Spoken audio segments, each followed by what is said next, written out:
আসসালামু আলাইকুম রহমতুল্লাহ। বন্ধুরা, আপনারা দেখতে পাচ্ছেন যে একটি ছাগল কিভাবে তাকে খাবার দেওয়া হচ্ছে। ছাগলের যত্ন একটু বেশি করার লাগে, যেহেতু ছাগল কোথাও বাঁধা যায় না, বাসায় সবসময় বেশি রাখার লাগে, তাই কিন্তু ছাগলকে একটু বেশি খাবার দেওয়ার লাগে। আপনারা দেখতে পাচ্ছেন বন্ধুরা, ওই পাশে একটি গরু রয়েছে।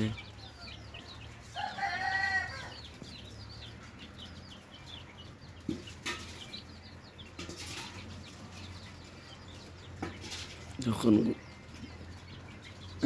বাছুরটাকে কীভাবে ভালো করে ধুয়ে দিচ্ছে, কারণ ময়লা লাগার কারণে বাছুরটাকে ভালো করে যত্ন নিচ্ছে। যে কোনো পশু জাতীয় জিনিসের যত্ন নিলে কিন্তু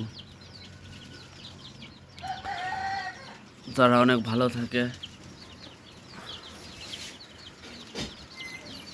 তাই কিন্তু তারা খুব ভালোভাবে যত্ন নিচ্ছে।